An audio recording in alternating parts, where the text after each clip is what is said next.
And so we're going to deviate from the book of Daniel tonight. I had a sister ask me the other day about a particular person in the Bible mentioned in the Old Testament and given a full chapter in Hebrews chapter 7 in the New Testament, where we read about what we call the superheroes, if you will, of the Old Testament, where it mentions people throughout.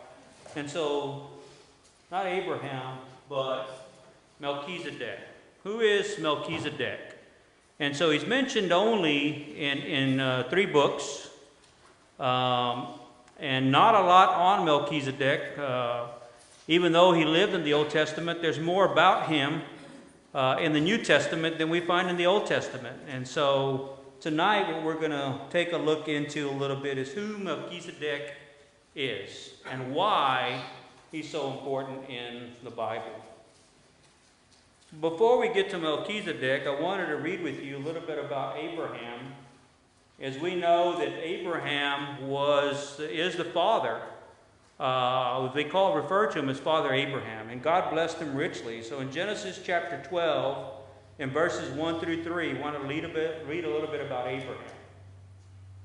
It said, "Now the Lord had said to Abraham, get out of your country, from your family, and from your father's house, to a land that I will show you. I will make you a great nation. I will bless you and make your name great, and you shall be a blessing. I will bless those who bless you, and I will curse him who curses you. And in you all the families of the earth shall be blessed."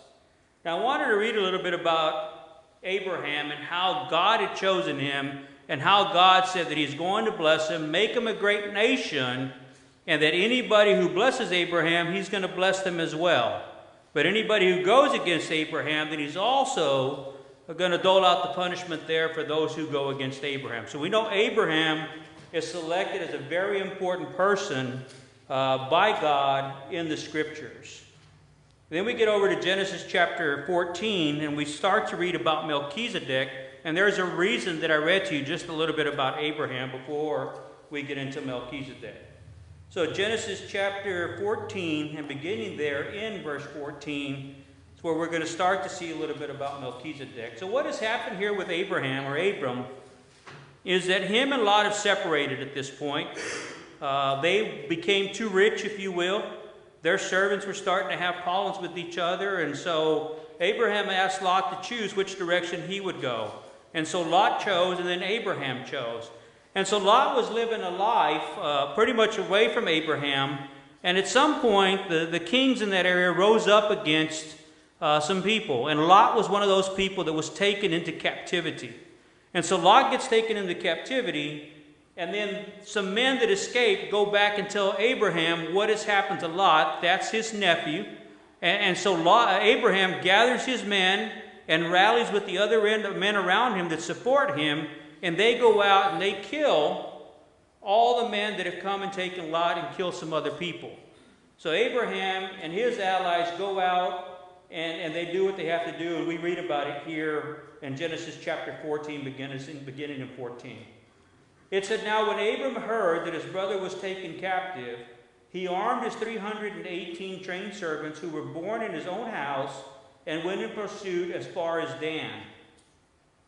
He divided his forces against them by night, and he and his servants attacked them and pursued them as far as Hobah, which is north of Damascus. So he brought back all the goods, and also brought back his brother Lot and his goods as well, as the women and the people." Verse 17. "And the king of Sodom went out to meet him at the valley of Sheba," that is the king's valley, "after his return from the defeat of Kedorlaomer, and the kings were with him. Then Melchizedek, king of Salem, brought out bread and wine. He was a priest of God the Most High.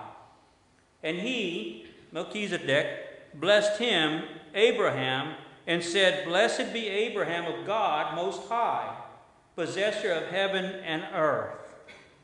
Verse 20, it said, "And blessed be God Most High, who has delivered your enemies into your hand, and he gave him a tithe of all. So Abraham goes out and conquers the men that had taken Lot. He kills them.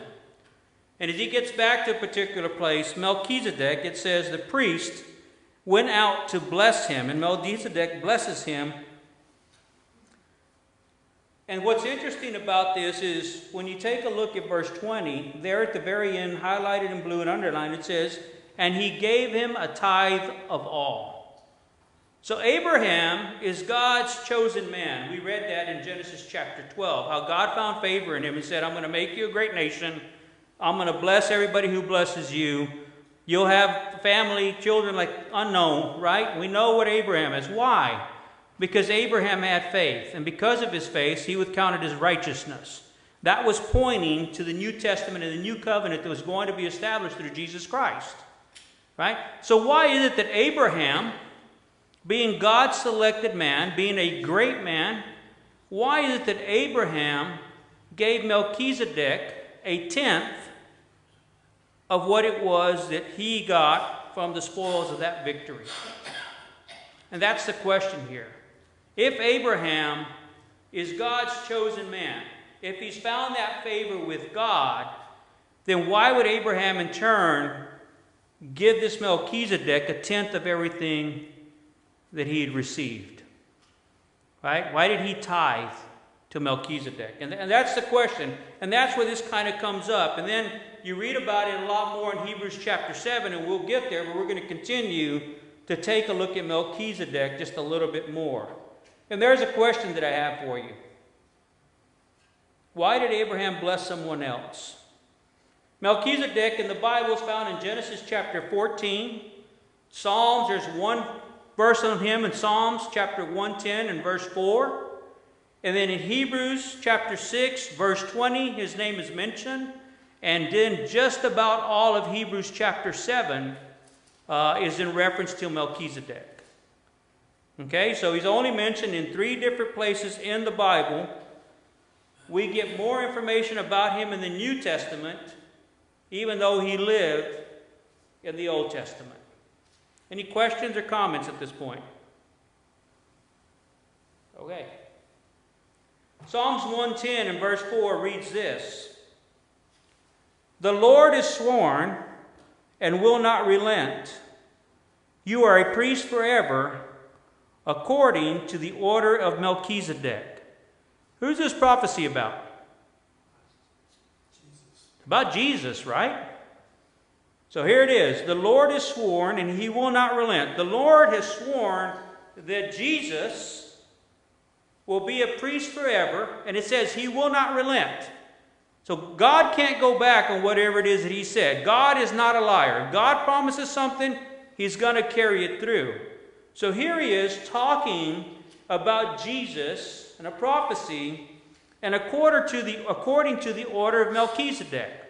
So we have to ask us, what is this order of Melchizedek? Right? And it did refer to him as a priest, correct? So there's something to be said there. But here's where we run into a little bit of a problem.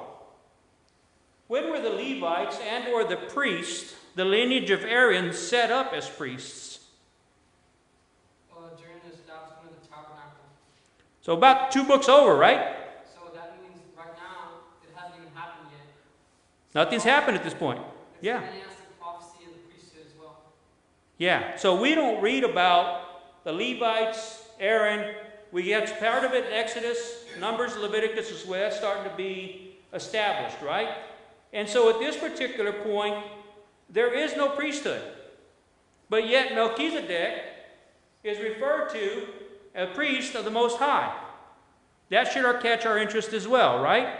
So the prophecy in Psalms 110 talks about Jesus being a priest forever, following in the order of Melchizedek. But yet Melchizedek is not of the lineage of Aaron. Right? And even if he were, right, even if some way we could go back and say that, there's no priesthood established at this point. There's nothing been established to this point where the priests have been called to carry out the things that God has asked them to do. So we have to be curious about why it is that Melchizedek is being called the priest of the Most High, and also why it is that there is an order of Melchizedek. Hebrews chapter 6, verses 19 and 20. It reads, "This hope we have is an anchor of the soul, both sure and steadfast, and which enters the presence behind the veil, where the forerunner has entered for us, even Jesus having become high priest forever according to the order of Melchizedek." So here we have that mentioned again.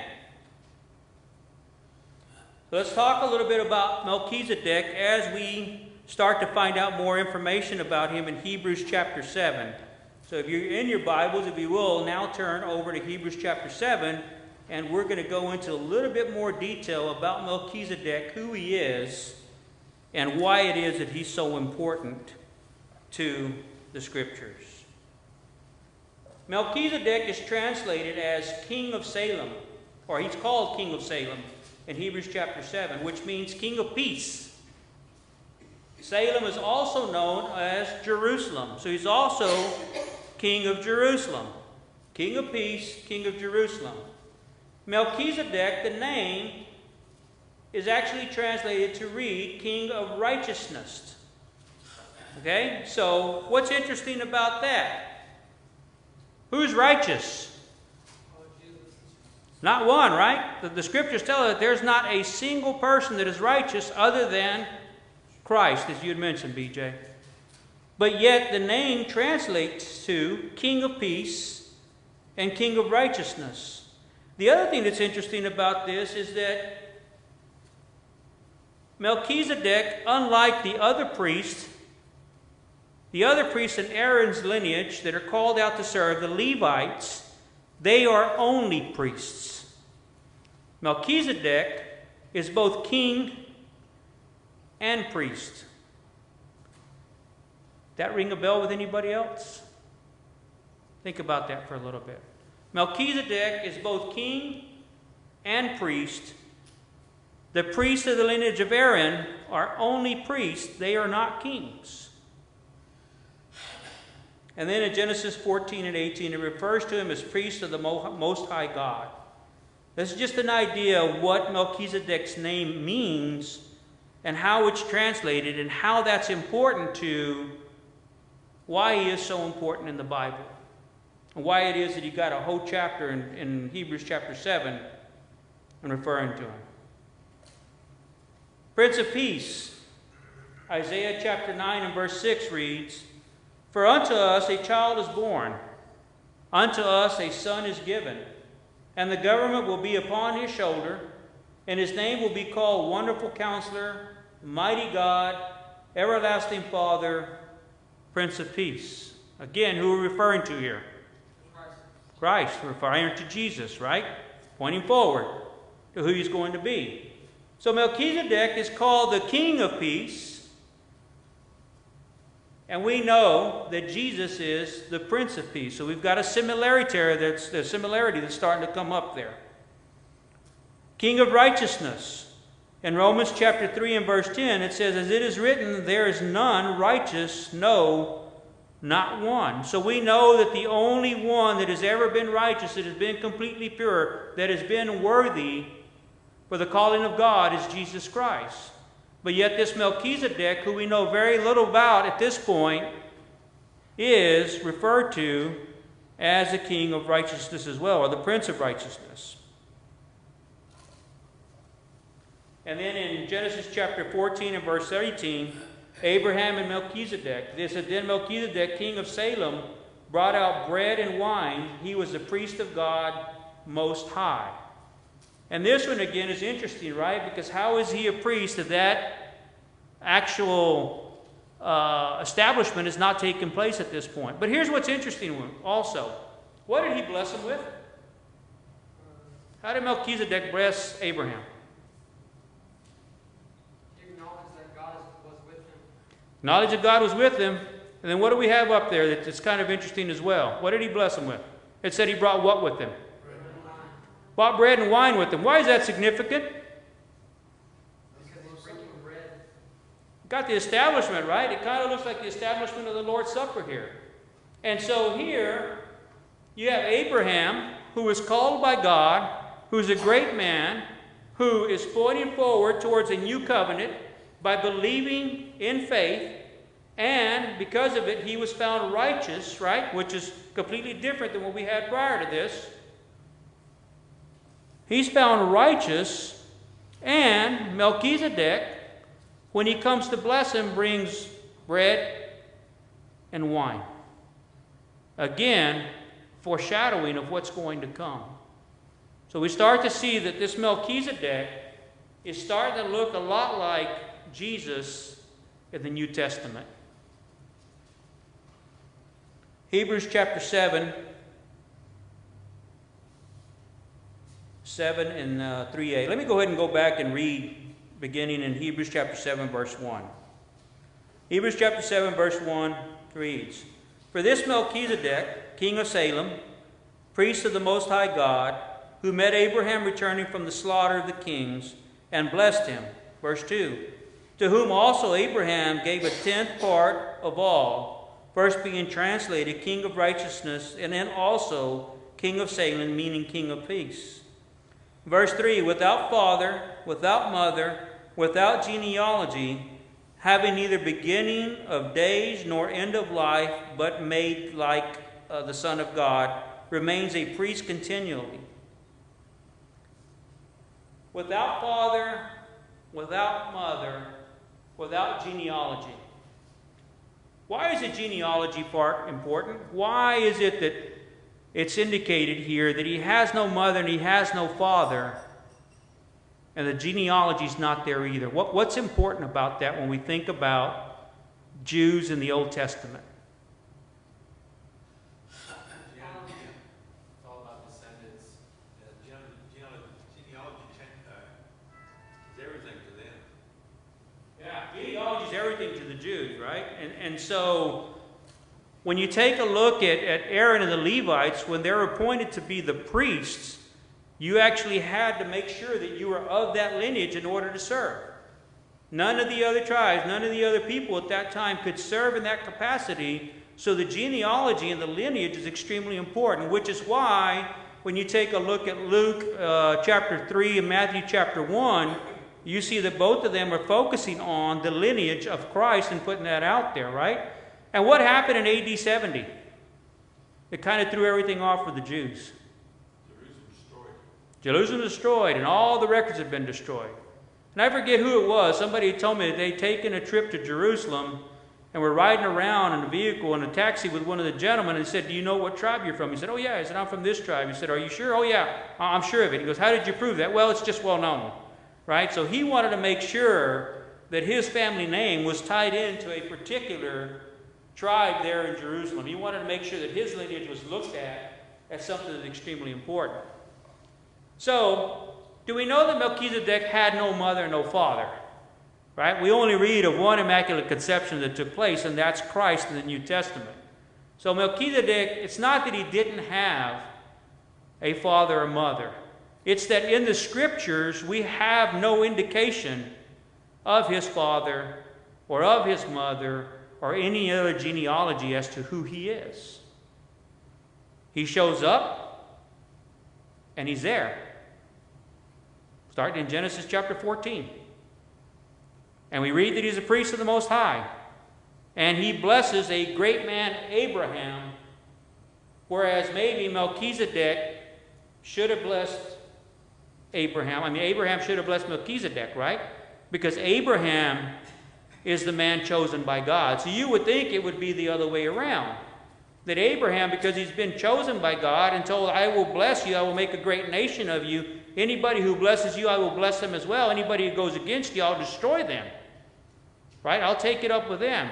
So we think that Abraham is here, but yet, when Melchizedek blesses him, Abraham gives him a tenth.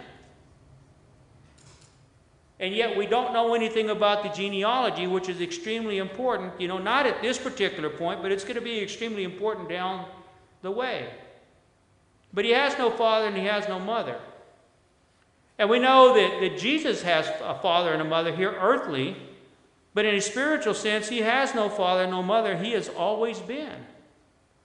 And so there we have this similarity that kind of relates to each other, as we see here in Hebrews chapter 7 and verse 3 that it's indicated. He has no ancestry in the Bible, despite his importance. His birth and death are not recorded. His priesthood did not end on his genealogy. So his priesthood did not depend on genealogy like all the other priests. He was not bound by that. So he became a priest because he was righteous, I'm assuming. He became a priest because he was selected. We don't know. We know that he's a priest, but it's not dependent on his genealogy. Now, I talked about earlier, there is no record of him in his ancestry. Verse 7:3b, let me go back and read that, the second part of it. Having neither beginning or days of days, nor end of life, but made like the Son of God, remains a priest continually. Made like the Son of God. Okay, there's the scripture. We do not know when his priesthood began or when it ended. We don't know that his priesthood ever ended at all. We have no record in the scriptures of when it is that he died. And we have no record of when it is that his priesthood began. So we would assume that his priesthood would die or stop, cease, whenever he died, but yet we have no record of that. And what do we know about the Levites and when the law ceased? When Christ went to the cross, correct? At that particular point, that covenant was no longer in place, and there was no reason to have a priest going in and carrying out those duties and sacrificing and going into the most holy place, right? So we know that that covenant ceased when Christ went to the cross. However, Melchizedek, there's no indication in the Old Testament or the New Testament, anywhere in the Scriptures, of when he died or his priesthood ceasing.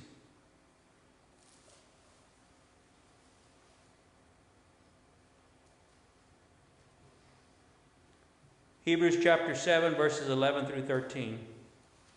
Let me go ahead and read 4 through 13, just so we're staying on track with that. It said, "Now consider how great this man was, to whom even the patriarch Abraham gave a tenth of the spoils. And indeed those who are of the sons of Levi, who receive the priesthood, have commandment to receive tithes from the people according to the law, that is, from their brethren, though they have come from the loins of Abraham, but he whose genealogy is not derived from them received tithes from Abraham and blessed him who had the promises. Now beyond all contradiction, the lesser is blessed by the better. Here mortal men receive tithes, but there he receives them, of who it is witness that he lives. Even Levi, who receives tithes, paid tithes through Abraham, so to speak, for he was still in the loins of his father when Melchizedek met him." So here we see that Abraham blessed Melchizedek because he was the greater. But it says even the priests that were to come blessed Melchizedek as well, because they were still in the loins of Abraham. So even Aaron's lineage was paying a tithe, if you will, to Melchizedek. So they were designated, right, to serve as priests. They were God's chosen people, but Abraham was God's chosen man, and the Levites were God's chosen people, and yet all of them were paying a tithe to Melchizedek. Verses 11 through 13 in chapter 7. "Therefore, if perfection were through the Levitical priesthood, for under it the people received the law, what further need was there that another priest should rise according to the order of Melchizedek, and not be called according to the order of Aaron? For the priesthood being changed of necessity, there is also a change of the law. For he of whom these things are spoken belongs to another tribe, from which no man has officiated at the altar." Verse 14, "For it is evident that our Lord arose from Judah, of which the tribe of Moses spoke nothing concerning priesthood. So we know from the scriptures that we're reading here, it's very quickly established that the priesthood of Aaron, the Levites, was not sufficient for what God was expecting, what God commanded. That their priesthood, their continual sacrifice, their continual of doing the things that they were called to do would never be sufficient. And they weren't perfect, right? Because we know that God cannot be around anything that is unholy or not perfect. So the priesthood was temporary. The sacrifice, the old covenant, was temporary, but it could never be made perfect. And so there was a need for a new covenant. There was a need for a priest like Melchizedek, right? Like Jesus. Jesus is the one who did it. Not like Jesus, but Jesus. Melchizedek being a symbol, a foreshadowing, a type, antitype, if you will, of Jesus, in order to make the relationship right between mankind and God.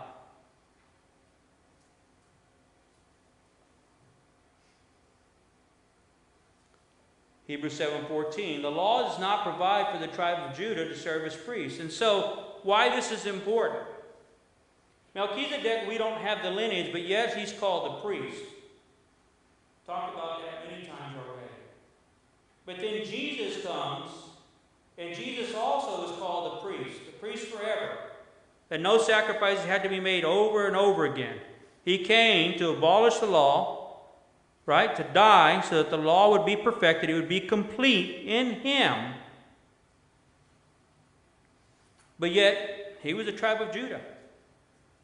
He wasn't in the lineage of Aaron or the Levites, which is why we read in the scriptures that he would come from the order of Melchizedek. Because although Melchizedek was not a Levite, he was not of Aaron, he yet served as a high priest to God. The genealogy in Luke chapter 3 and Matthew 1 indicate to us that he was a tribe of Judah. And if Christ is a priest, then it is under a different law, which is the law that he established, or the covenant that he established with mankind when he went to his death. Hebrews chapter 7 and verse 15. And it is yet far more evident if, in the likeness of Melchizedek, there arises another priest, who is come not according to the law of fleshly commandment, but according to the power of endless life. For he testifies, you are a priest forever, according to the order of Melchizedek. In Spanish, I heard Camacho and I hear other ministers use the word a sombra, a shadow of what is to come. Type, anti-type, I don't know that I can explain that completely. I think a type kind of helps me to understand it. You mean archetype? Yeah, go ahead. I've even heard from, when I was in Bible school, other instructors were saying that Melchizedek. A little louder, BJ. I've heard that Melchizedek was like almost just like Christ. Yeah. But the thing about what makes the conversation or subject so great is that there's no information. There's just references and similarities. Yeah, exactly. And so I like what Kerry said. One of the first sermons he preached here was, right, is that everything before Genesis chapter 3, mankind stood perfect, sinless with God. And then sin entered into the world, and everything after Genesis chapter 3 was pointing to Christ and mankind trying to get back to that perfect state with God, where they were sinless. And so I find that very interesting when we start reading about a person like Melchizedek in the Bible that is pointing towards Christ, but if we don't study him and we don't learn more about him, we just pass by him as another difficult name to say, and we don't think any more of him, and we move on from that.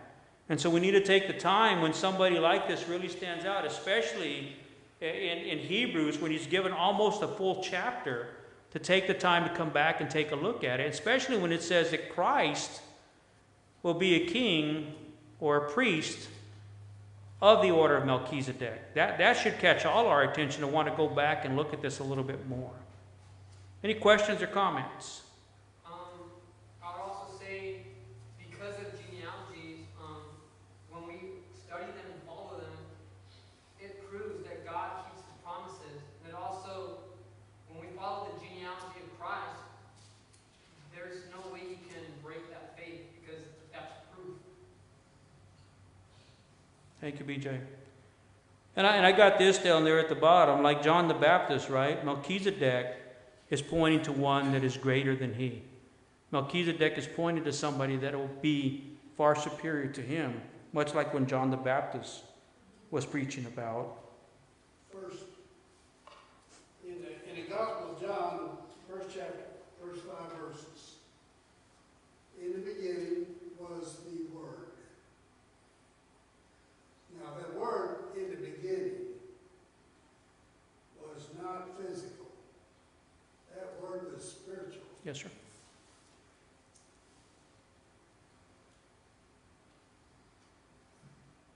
Jesus' birth, then the word became physical.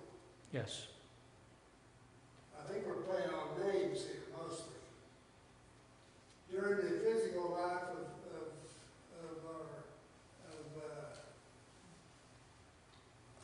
of this word, we call Jesus. After the resurrection, we've called Christ, God, etc. What do we call it before? Before the law before in the beginning, what do we call it then? It has to be a spirit. Yes. It is a spirit. Melchizedek is a spirit. There's no other answer. I like that.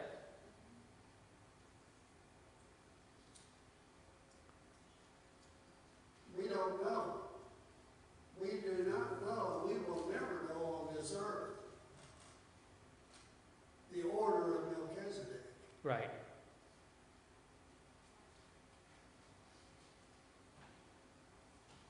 But the spirit was present with Abraham, Yes. physically present.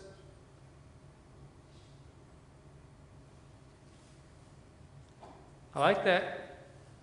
I don't know that I can study that anymore other than, yeah, I understand exactly what you're saying.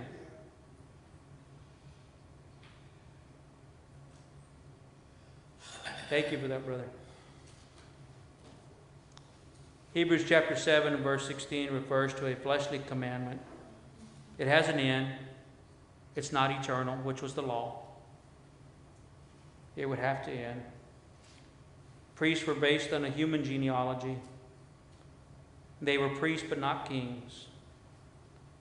Priests never had the power that Christ had.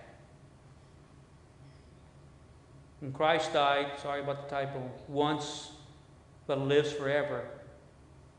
The power of eternal life that guarantees us, he is a priest forever. And so the Old Testament, the old law, had to be abolished because it was fleshly. The New Testament in the Spirit, which relates quite a bit so to what you're talking about, going back to Melchizedek prior to Christ being here, or even before that in the Old Testament, prior to the law, they're in spirit. But we know that Christ has died physically, but has lived forever, as our brother was talking about, in the beginning, a spiritual, the end, spiritual, there is no end.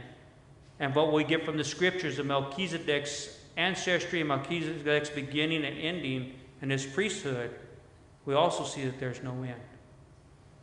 And so this Melchizedek, who Abraham sought to bless, even though Abraham was God's chosen man, right, as it points towards the new covenant, in righteousness, in faith, this Melchizedek that got blessed is blessed because he is a foreshadowing of Christ to come. Or, Maybe Christ himself in the spiritual. EJ? Now, we don't know who wrote Hebrews, but when you look at words like inasmuch, it sounds a lot like Paul. And it's noteworthy to recognize that Paul's mentioning Melchizedek, he is of vital importance. So this is a great study to just continually search the scriptures. But also, I'm sure we all understand the children of Israel kept breaking the law. The priesthood even kept breaking the law. Even in Leviticus chapter 10, we find Nadab and Abihu. They offered profane fire to the Lord, and they weren't doing things the right way according to what God wanted them to do. So the sacrifices that the children of Israel sent to the sons of Aaron to offer sacrifices, they were never eternal. And the children kept breaking this. They never kept the Sabbath, and they always broke the second commandment, which was, "You shall not make any carved images of other gods." So Jesus came to fulfill the law, since the children of Israel could never fulfill it themselves. Yep. So that's one thing we must always remember, that Jesus came to fulfill that law, which his own people, Israel, could not keep. And on that point, we'll finish up reading this chapter there in verses 18 through 28. It says, "For the one hand there is an annulling of the former commandment because of its weakness and unprofitableness. For the law made nothing perfect. On the other hand, there is the bringing of a better hope, through which we draw near to God. And inasmuch as he was not made a priest without an oath, for they had become priests without an oath, but he with an oath by him who said to him, 'The Lord has sworn and will not relent. You are a priest forever, according to the order of Melchizedek.' By so much more, Jesus has become a surety of a better covenant."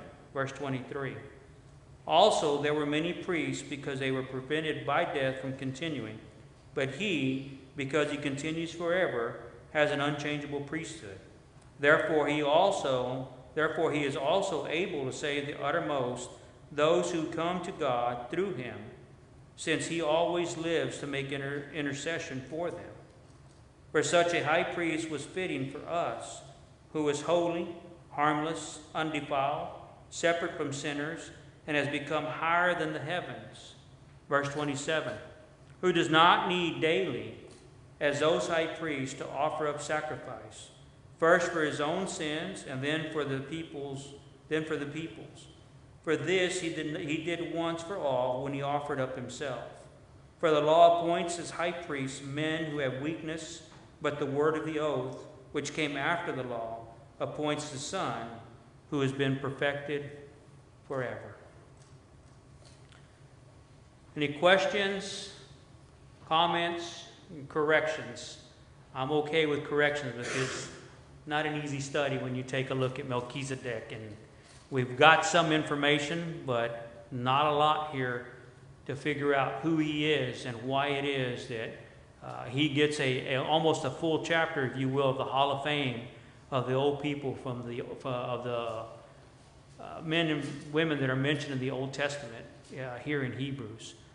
So Melchizedek is extremely important. We just don't have a lot to go with when we're trying to figure out why it is he's given that importance. But the mere fact that Abraham blessed him with a tenth, a tithe, and here's what's interesting, right? Tithing is not established till down the road either. But yet he went ahead and gave him a tenth of the spoils from that victory. So that makes it even more interesting. We don't have any more questions or comments. Let's end with a prayer.